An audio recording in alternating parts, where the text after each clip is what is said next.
Hello and welcome to Newscentre. I'm Parikshit Luthra. The big story from the aviation space. Air India has inked an order to buy 250 Airbus planes. This is the first time that the airline has placed a major order since 2005. The announcement was made by Prime Minister Modi and French President Emmanuel Macron, with the top brass of Air India and Airbus in attendance. Madhya Mujawar joins us now. Madhya, a new order after 17 years, the biggest airline deal in aviation history. What does this mean for the Maharaja?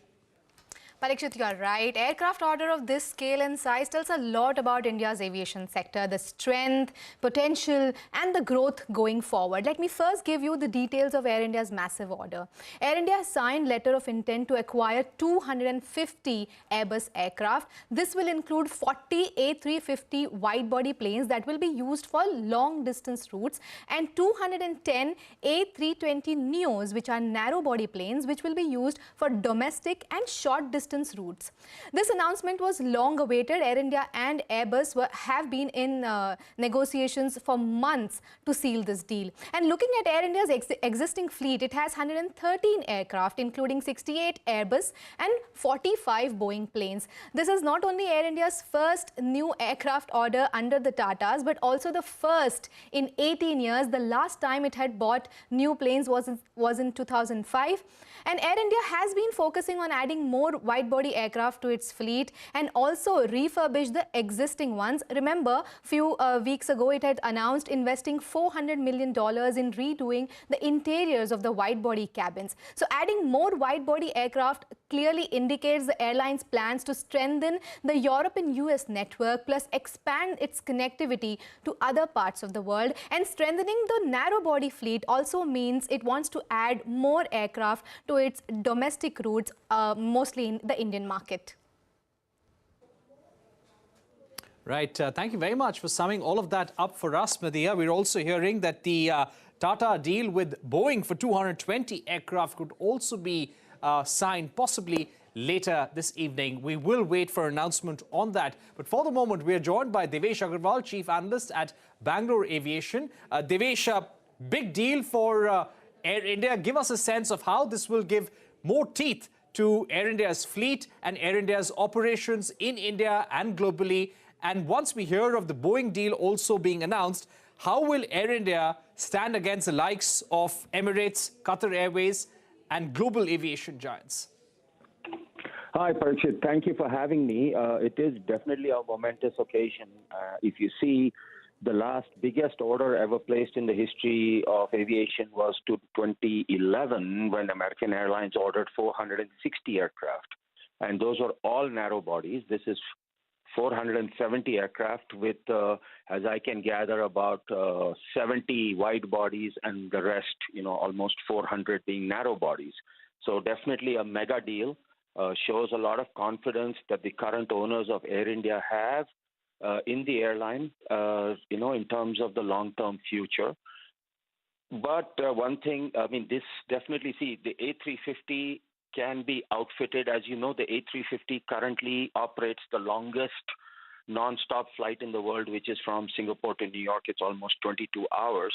So this will allow Air India to operate non-stop into the deep interior tech centers of the United States, like Dallas, Austin, the traditional San Francisco, Los Angeles, New York, Chicago, where were, not as, you can say, remunerative routes, because they were not being flown, they had a large percentage of what we call visiting friends and relatives, like leisure traffic, whereas the tech centers, and of course, with number of Indians moving into the American Southwest, allows, it requires a much more, longer range aircraft. And so this will be a good, aircraft to take them into that area. Of course, they've ordered 787s also.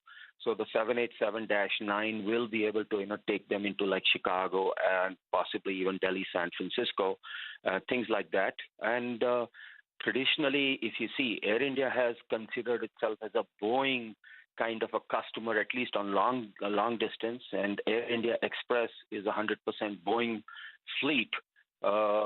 In a way, this order also represents a bit of a compromise, in the sense that at least about 50 of the 737s that are going to come from Boeing were the ones earmarked to various Chinese airlines, which have not been delivered because, China is still dragging its feet on recertifying the 737 MAX. And similarly, I think a lot of the A350s will come out of the aircraft that were ordered by Aeroflot because of the sanctions imposed by the West on Russia. So this will enable Air India to, rapidly get a big fleet. And Parikshit, it's simple customer thing. I mean, you also fly regularly. So you would see that today Air India, if it wants to fly the very lucrative Bangalore-San Francisco route, either it doesn't have an aircraft or at best it's got one aircraft, so it can only operate say 2 times a week.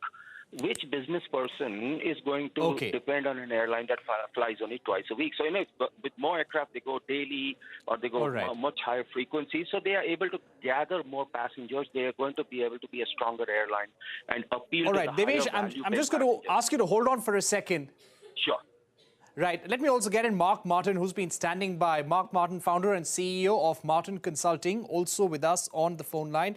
Martin, what will this order mean for the growth of Air India, both in the domestic market and in the global aviation market? Hi, Parikshit. Good to be here, and thanks for having me on board. I think we got to be very clear that this deal is going to give Air India a much-needed product freshness in the sense that Air India is now going to be flying further, better, longer, higher. And I think the definition of that would be that the first impact is going to be with Gulf carriers, because earlier India was extremely dependent on Middle Eastern airlines, Qatar, Emirates, Oman Air, and so on.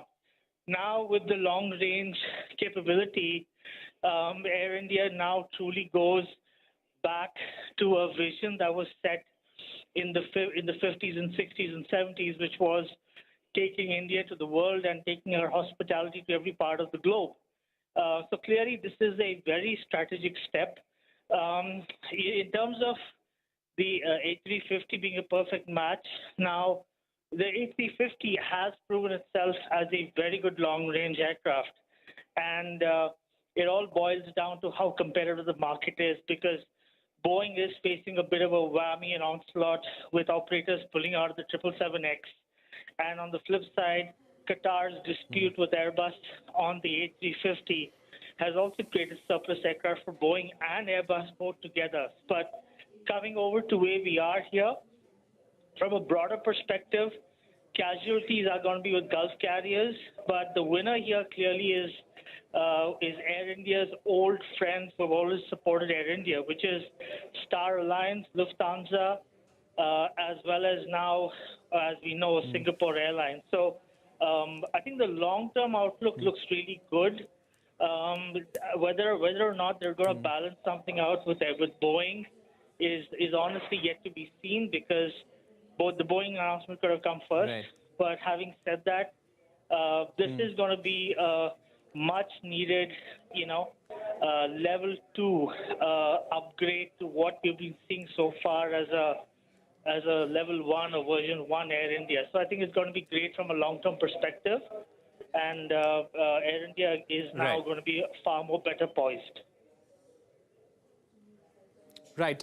Mark, what also would you feel about the delivery timeline of these aircraft? I'm talking about both Airbus and Boeing, even though the Boeing announcement is yet to be made. And also, how will this help Air India when it comes to its operational efficiency and also saving fuel costs? So Parikshit, the A350 gives you at least 25% lower operating costs, which means that maintenance is far more simplified. Fuel burn is down by almost 28% in comparison to what it was before. Lower carbon emissions, lower sound, much longer range. So I think in terms of delivery, we should be lucky enough to see the first aircraft come in 6 months, because that was delivery time was something which was a key part of negotiation with Airbus, as we all know, and that has been made public so far.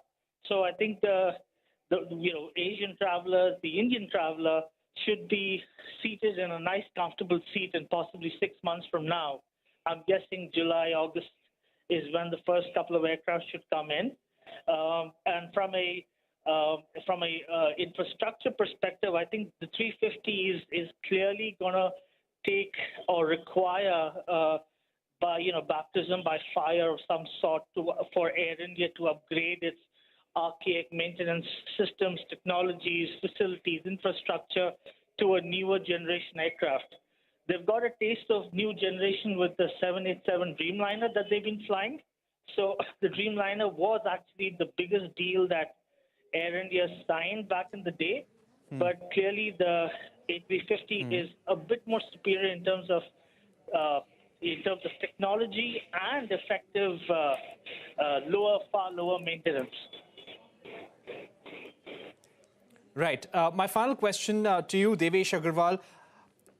In the next 5 years, where could this take Air India and the Indian aviation industry as far as the market share goes in the global industry?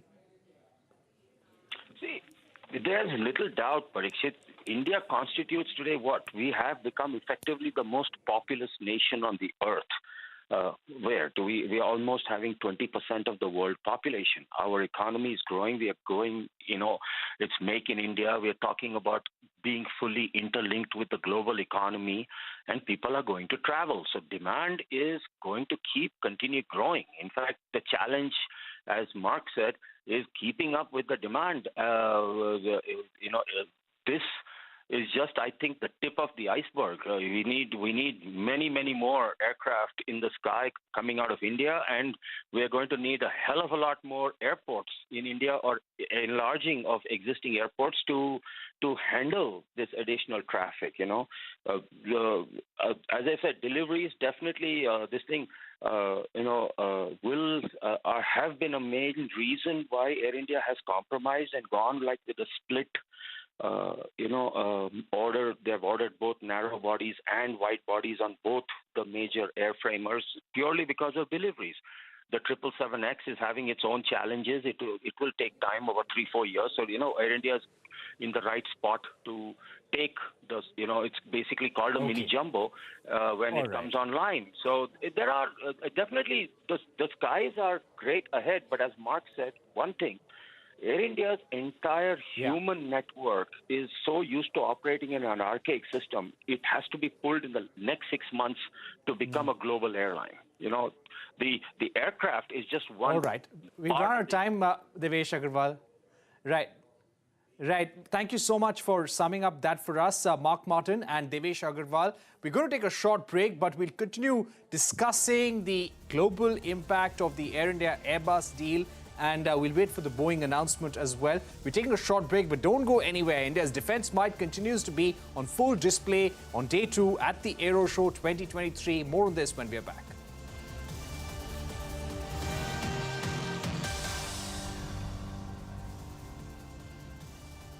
Let's you and me